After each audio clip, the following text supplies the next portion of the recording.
Welcome to our first assignment about the case study on Paul and Fiona. During this video, my teammates and I will demonstrate our knowledge on contracts. Fiona is a new dentist. She receives an offer from her uncle to sell his dentist equipment for an amount of 15,000 euros on the 13th of September.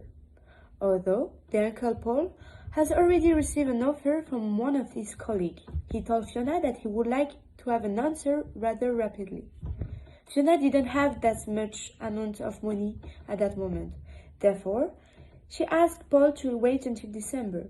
As she never heard back from him, she decided to take a loan and let him know that she accepted the offer. The check was enclosed for the agreed amount on September 28th. He then responded that he has sold the equipment to his colleague.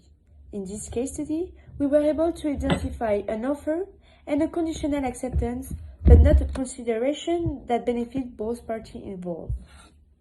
To answer the first question, which is it possible to have a contract between members of a family? We will first have to define what is a contract. A contract is an agreement that is legally binding between two or more parties. It protects and gives each party the right to enforce its rights if the performance of what is promised is not respected. A legally binding contract consists of an offer, consideration, and acceptance. The term offer and acceptance imply that it can be either accepted or rejected, while the consideration is something that you gain through the contract. Okay, so there's a general presumption that contracts between family members are intended to create legal relations. So with this being said, agreements which arise from domestic or social obligations cannot be termed as a contract because the law assumes that both parties did not intend to be legally binding and hence will not constitute a contract. For example, let's say parents giving pocket money to their daughter, this promise did not intend legal binding, consequently is not a contract. So to conclude with that, it is possible actually to have a contract between family members as long as the agreement is legally bound, meaning that there's a requirement that both parties involved in the contract obey to the terms detailed within it. Moving on to question number 2. Is the request of Fiona a conditional, acceptance, or rejection of the offer?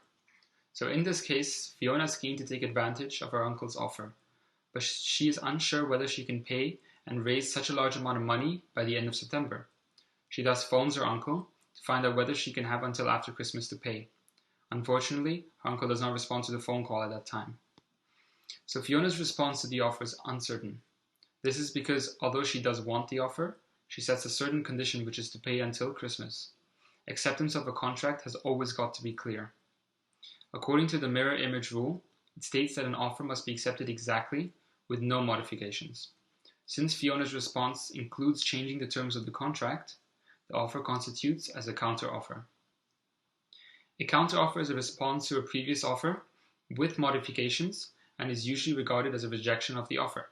It thus brings to an end and therefore no contract arises. This is what Fiona is doing.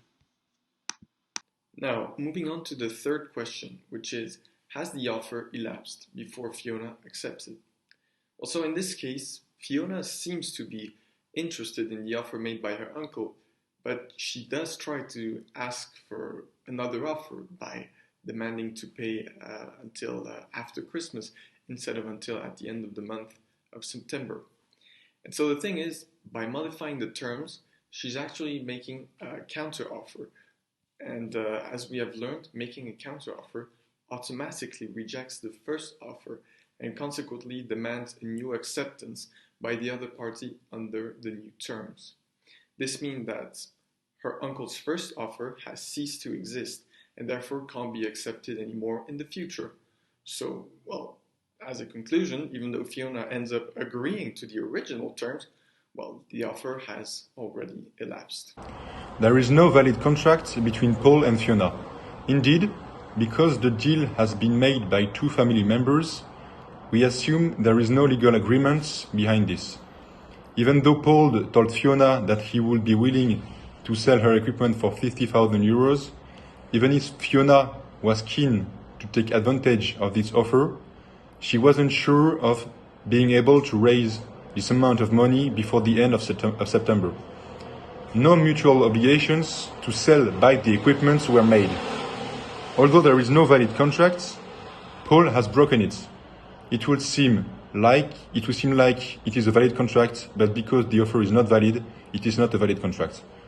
A legally binding contract needs three main elements: an offer, consideration, and agreement.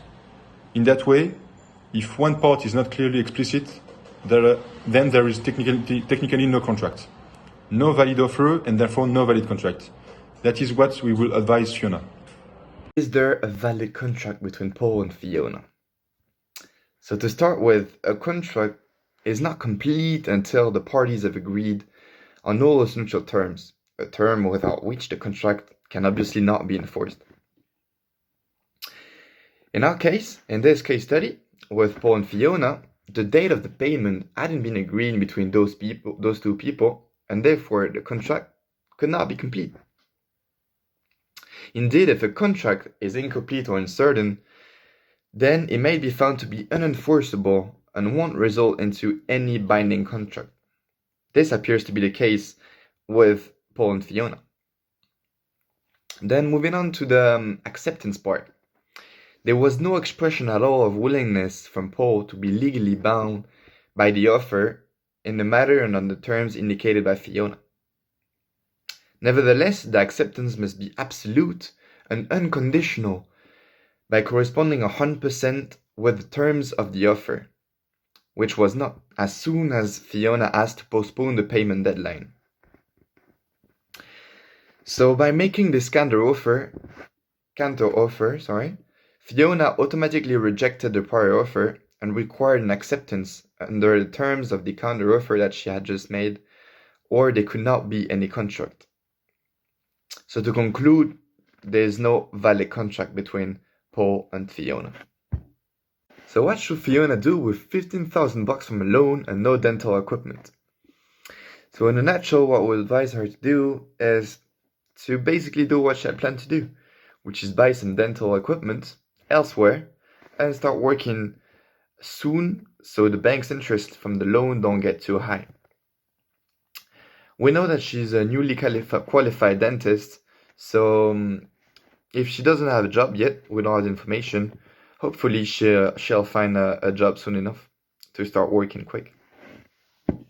And for the next time, she should probably enter into a legally binding agreement with clearer terms to her, so she can borrow money from the bank and make sure she can purchase whatever she wants with it. There you go. Thank you for listening.